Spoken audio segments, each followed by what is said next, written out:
Hey guys, welcome to episode 7 of our Radio Craftsmen RC8 that we're building a cabinet for. Today I'm going to show you where I am with the cabinet, and you're going to see that I've had to make some changes and modifications to make it what I want it to be. That's okay, that's part of the process. So enjoy, sit back, let me know what you think. Alright, enjoy. Here we go. Hey guys, how you doing? I want to give you an update on this cabinet that we're making for the Radio Craftsmen. We're about to button it up and get ready to put the fabric on the front. But I want to show you a couple of things that I decided to do. So the first thing is, if you recall, this wood that we were using had a rounded lip on it, like a cove.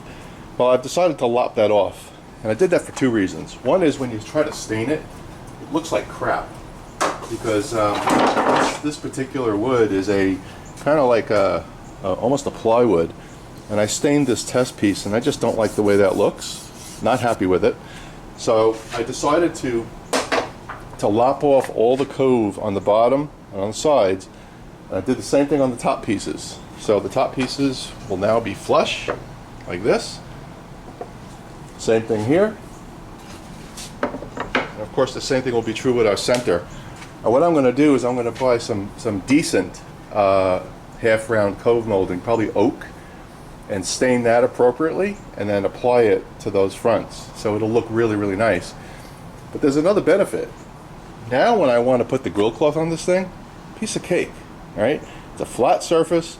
I don't have to worry about scoring lines on moldings and things, so I could just lay a piece with contact cement all the way down, and I could trim after I put the molding on, or at least measure for the molding.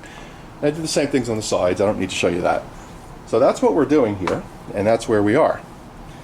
So next thing I want to show you is how we're going to handle that speaker problem that I told you about.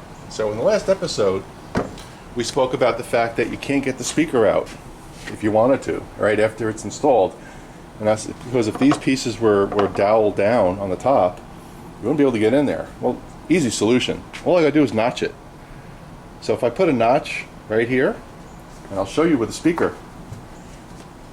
This is a situation where I overthought this thing too much. So, you know, here's the speaker right here. If I want to put it in, all I gotta do is add a little notch, and I could get this thing in and out all I want. Okay? So I'm going to have screws that are epoxied in, so they're going to be stationary. So I just need enough room to take this thing in and out like this, and then pull out. So I'll make this notch a little bit bigger, so that I can get the speaker in and out. But that's how we're going to solve it. Problem solved. End of discussion. No magnets. Nothing. Okay? So that's how we're going to solve that problem. So one last thing I want to show you, which I think is important, is if you look at the front again. Let me take these pieces off. If you look at the front again, you remember I had to use this pretty thin plywood, right, because of the controls. Well, it's a little warped. But now that I have a straight front, I'm going to put a little bit of a cleat on the other side of this wall right here, just to pull it out just a tiny little bit. And that will make my life a lot easier. So we're going to do that as well. So that's the story. So I'm going to do the notching out now for the speaker, get that done. And then I'm going to start to apply the grill cloth on here, and you'll get to see what that looks like. So we're going to use contact cement.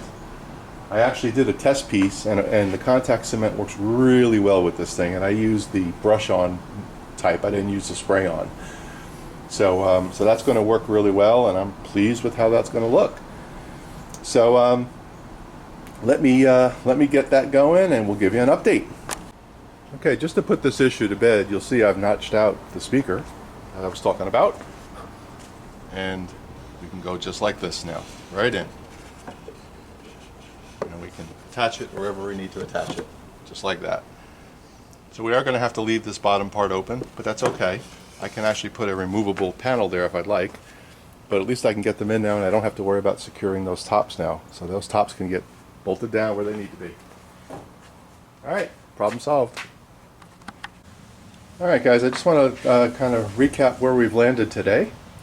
So let's just kind of go over what we've done. So we've cut off all the bull nose that I had around here, and the reason why I did that, I told you, was because it didn't stain properly, because it's some kind of plywood, And also, mid-century modern is really more about square edges, right? It's about square lines and nothing fancy. So I've cut off that bull nose, and I've actually installed a 1/2-inch piece of wood all the way around the entire unit. So what you'll see there, we'll just zoom in a little bit so you can see it. So we've got a 1/2 inch all the way around, top, bottom. Let's flip it to the side. There's the side. You can see what we've got there. So that makes this more of a mid-century modern type piece. So what's next? Well, what's next is pretty simple. This is going to be our piece that lifts up, and it's just going to be on a hinge. I'm not going to put the beveled glass in here. I decided against that. I decided that that would be just way too complex and not really necessary. I want it to look like a finished piece of furniture when it's done, and I don't need to have the glass in it. So not going to do that. We're going to scrap that idea. But what we are going to do is we're going to put some veneer on here. I have a big roll of veneer right here. This is a leftover from the project that I did for our friend Larry, and I've got plenty of it. So the plan is going to be, put this down, the plan is going to be that we veneer this top, the front, this little lip in the front, all the way around, as well as this little door, which is going to be on a hinge, and this will get veneered as well. And that will give me a really good surface that I can stain appropriately with pecan stain. That's what I'm planning on using. And what I'm going to do before I wrap up this video is I'm going to demonstrate for you what color we're using from a stain perspective and what it's going to look like. Alright, so once I get all that veneer in place and once I get that all stained and properly done, then we'll just put the glow cloth all the way around as we've discussed before, and we're good to go. Let's take a look around the other side just one more time. Okay, here's what the back looks like. You can see that we have our notches for the speaker right there. We can get those speakers in and out easily. And all we need to do now is just finish this thing from a veneer perspective, and we're good to go. So let me show you what the veneer looks like when we stain it, and then we'll wrap. Okay, so here's a piece of veneer that we're going to be testing. And in this container I have some pecan stain. There's no poly or anything in here, it's just pecan. And you got to remember, in mid-century times, that was a popular color for wood back then, was pecan. And the reason why it's in this plastic container is because when I bought the stain from Home Depot, there was an issue getting the can open, so I had to just rip it open.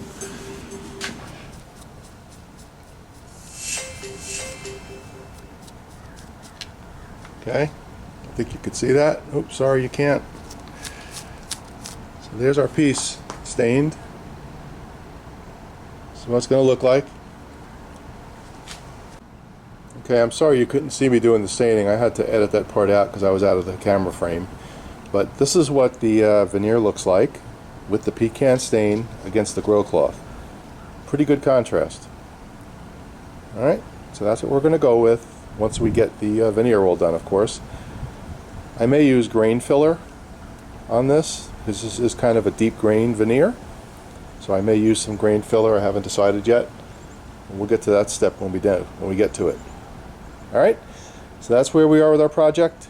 I'm just going to continue doing that work now, getting the veneer done and getting all that prepped.